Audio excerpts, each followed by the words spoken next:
Alhamdulillah. Ya Allah, berjumpa lagi kita. Assalamualaikum warahmatullahi taala wabarakatuh. Alhamdulillah.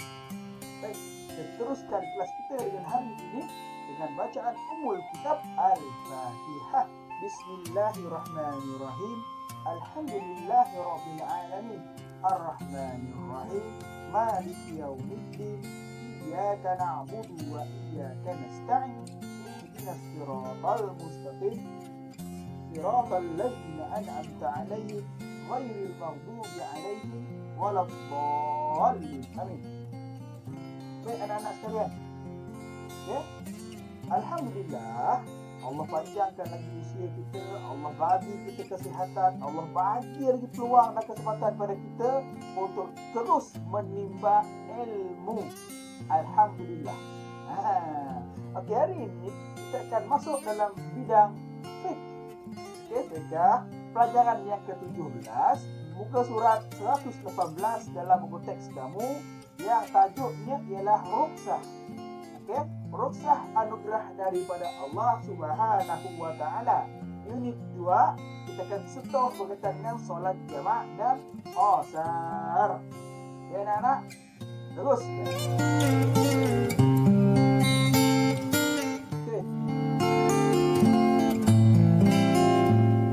Rukhsah dari segi bahasa bermaksud mudah dan ringan. Mudah dan ringan itu maksud rukhsah. Okey. Dari segi istilahnya pula, okey, rukhsah bermaksud keringanan hukum yang disyariatkan oleh Allah Subhanahu wa taala kepada seseorang yang mukallaf kerana keuzuran tertentu. Kerana keuzuran tertentu. Bukan semua orang boleh dapat. Hanya kerana keuzuran tertentu. Bagaimana rupa keuzuran? Lepas ni kita tengok. Okay? Tengok.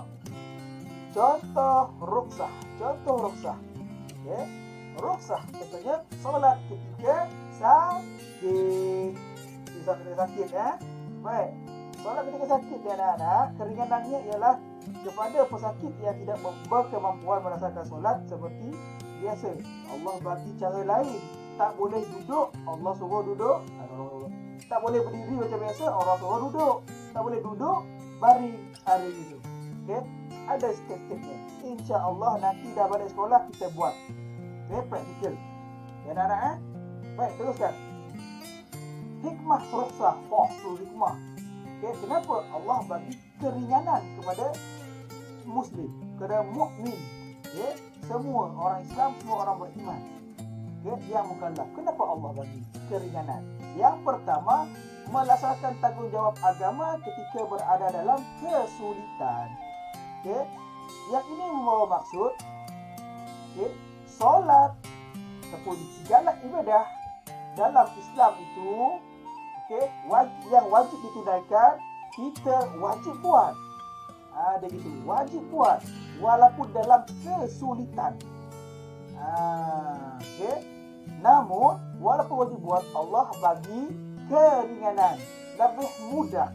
Kalau tadi contoh solat sakit, okey, kalau tak boleh bangun, tak boleh berdiri, maka duduk. Tak boleh duduk, maka baring. Begitu. Okey, bergantung pada sakit. Nombor 2, kenapa Allah bagi rukhsah? Melaksanakan ibadah mengikut kemampuan masing-masing. Yang tadi itulah. Okey, kalau solatnya tu, okey, tak bolehnya berdiri, makanya duduk mengikut kemampuan masing-masing. Ya anak-anak, nombor 3, merasai kasih sayang Allah Subhanahu wa taala dan Islam sebagai agama yang mudah untuk dilaksanakan dan tidak membebankan. Dalam Islam, kalau wajib, maka wajiblah. Okey, wajiblah dibuat. Tapi Allah akan bagi kemudahan supaya kita tidak terbeban. Layan dia anak-anak. Nombor 4. Okay, kenapa Allah bagi rukhsah? Okay, Allah bagi rukhsah untuk berikan kita mempelajari kaedah membuat keputusan berdasarkan keutamaan seperti solat jamak dan qasar Dan solat ketika musafir, Allah bagi kita kaedah yang mudah. Pilih nak berat ke dah susah, ada ringan, ada gitu. Okay? Nak ringan ambil rukhsah, nak biasa-biasa buat je lah itu biasa. Gitu. Okay, anak ada solat-solat lagi, nanti kita tengok. Okay, teruskan. Baik, yang ini terus masuk ke dalam unit yang kita nak belajar hari ini, solat jamak dan qasar. Okay, teruskan. Maksud solat jamak dan maksud solat qasar. Solat jamak bermaksud menghimpun dua solat fardu dalam satu waktu. Bagaimana tu? Solat qasar pula memendekkan solat fardu 4 rakaat kepada 2 rakaat. Dua jenis solat, okay, solat jamak dan qasar. Yang satu jamaknya ialah menghimpunkan 2 solat dalam satu waktu. Manakala solat qasar pula ialah memendekkan solat 4 rakaat jadi 2 rakaat. Itu adalah satu contoh keringanan yang Allah bagi kepada kita umat Islam ya anak-anak. Okay, kita lanjutkan bahagian solat jamak. Okay, solat jamak ada 2. Solat jamak takdim, solat jamak takhir. Okay, solat jamak takdim. Bagaimana solat jamak takdim? Menunaikan kedua-dua solat fardu dalam solat pertama. Okey. Tengok pula jamak takhir. Okey, bagi dulu tu. Jamak takdim. Bagaimana rupa solat dalam solat pertama, waktu pertama? Okey. Bagi contoh itu zuhur dan asar. Makanya solat dalam waktu zuhur. Maksudnya tadi 2 solat dalam musafir contohnya. Okey. Solat zuhur dan solat asar. Okey. Makanya kita akan solat dalam waktu zuhur. Asar itu bawa ke dalam zuhur. Boleh ke? Boleh. Namanya jamak takdim. Okey.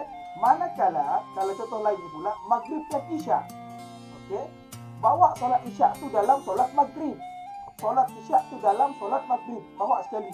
Jadi maksudnya kalau kita tak pendekkan solat itu, hanya menghimpunkan, makanya kita akan solat 7 rakaat untuk maghrib dan isyak. Manakala zuhur asar 8 rakaat. Okey. Okay, tak susah, makin mudah kita kumpulkan terus. Maksudnya nanti kalau waktu asar dan azan pun kita boleh teruskan perjalanan begitu. Okey. Manakala solat jamak takhir pula menunaikan kedua-dua solat fardu dalam waktu solat kedua. Menunaikan kedua-dua solat fardu dalam waktu solat kedua. Bagaimana rupa dia? Contoh zuhur dan asar. Zuhur dan asar. Makanya solat dalam waktu asar. Itu yang dimaksudkan dengan jamak takhir. Okay, takhir. Manakala contoh maghrib isyaknya pula, okay, kita solat dalam waktu isyak. Maghrib tu bawa ke dalam isyak. Dia gitu. Okey. Harap faham lah. Tak faham tanya lagi ya. Tanya. Ini video saja. Okey. Baik. Boleh kita bawa solat subuh? Subuh zuhur. Boleh tak? Subuh zuhur. Cuba tanya. Tanya diri sendiri. Okay? Itu soalan untuk kamu. Boleh tak subuh masuk? Boleh tak subuh ni dijamakkan? Cari anak-anak, cari. Okay? Boleh tak subuh ni pula dipendekkan? Boleh ke solat subuh dipendekkan? 2 soalan dari saya. Cari jawab, lepas ni WhatsApp saya jawapan dia. Teruskan. Okay? Syarat solat. Untuk solat jamak dan qasar, bagaimana syarat-syaratnya? Untuk jamak takdim, okay, untuk jamak takdim, syaratnya ialah melaksanakan solat mengikut turutan. Okay, melaksanakan solat mengikut turutan. Maksudnya bila kita nak buat solat asar ke dalam solat zuhur, makanya kita akan solat zuhur dulu baru asar. Begitu. Dalam waktu zuhur. Niat jamak, okay, adalah dalam solat yang pertama. tempohnya dari takbiratul ihram hingga salam pertama. Kita coba tanding ya tu ya. Okey, nombor 3, bersegera melaksanakan solat kedua selepas salam pertama. Bersegera melaksanakan solat kedua selepas salam pertama. Jangan lenggah-lenggah. Allahu Akbar, habis masuk solat zuhur, Assalamualaikum warahmatullah. Assalamualaikum warahmatullah. Solat zuhur dah habis. Jangan duduk berbual-bual lagi. Terus angkat Allahu Akbar. Solat asar 4 rakaat. Kalau dipendekkan jadi 2 rakaat. Gitu. Okey anak-anak? Baik, tak apa. Nanti sampai sekolah kita akan buat praktikal ni. Okey? Baik, seterusnya. Okey? Seterusnya. Berkekalan musafir hingga selesai salam solat kedua. Masih musafir. Musafir ni macam mana? Nanti kita tengok apa dimaksudkan dengan musafir tu anak-anak. Okey? Dia tunjuk teruslah musafir tu apa. Musafir bererti seorang yang melakukan perjalanan jauh melebihi 2 marhalah atau 81 kilometer. Dia berjalan jauh melebihi 2 marhalah atau lebih 81 kilometer. Itu dipanggil musafir. Itu dipanggil musafir. Jadi di sini sebenarnya berkekalan musafir sehingga selesai solat kedua. Maksudnya masih dalam perjalanan. Jika kamu sudah sampai tempat yang kamu tuju, balik kampung contohnya, tak boleh singgah. Contohnya daripada Limbang ke Birik. Limbang ke Birik itu dalam 200 km itu dipanggil musafir. Okay. Maksudnya kalau kamu lalu Brunei, boleh solat di Brunei sebagai solat jamak ataupun solat qasar. Okey anak-anak, ada gitu. Sebab jauh. Namun kalau nak flight macam mana? Naik flight, bangun pukul 8 pagi sampai sana 8.40 sampai sudah.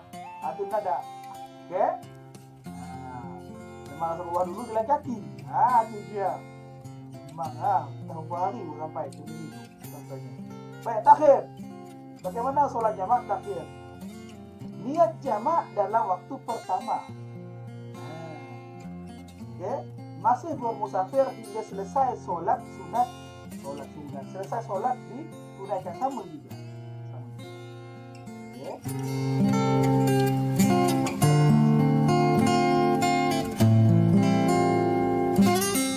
Solat qasar. Bagaimana? Apakah syarat solat qasar? Yang pertama, dilakukan ketika sedang bermusafir. Sama juga. Dalam musafir, hanya sah dalam musafir. Inilah kita sekarang ni. Okey.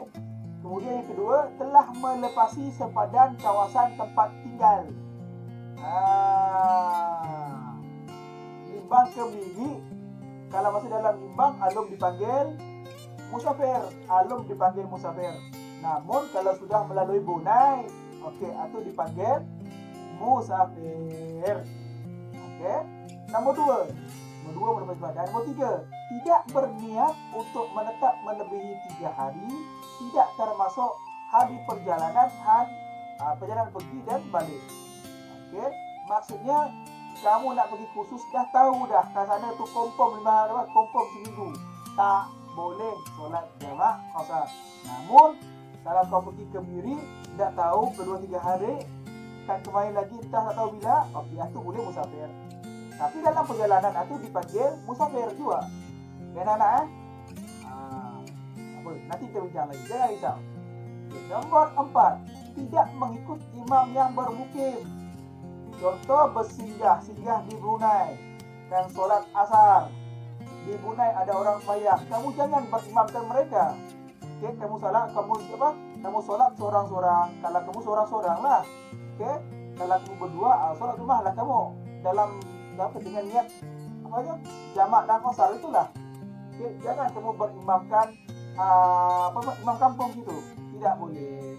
disebab kamu dalam keadaan musafir, kecuali kamu tak nak solat jamak dan qasar.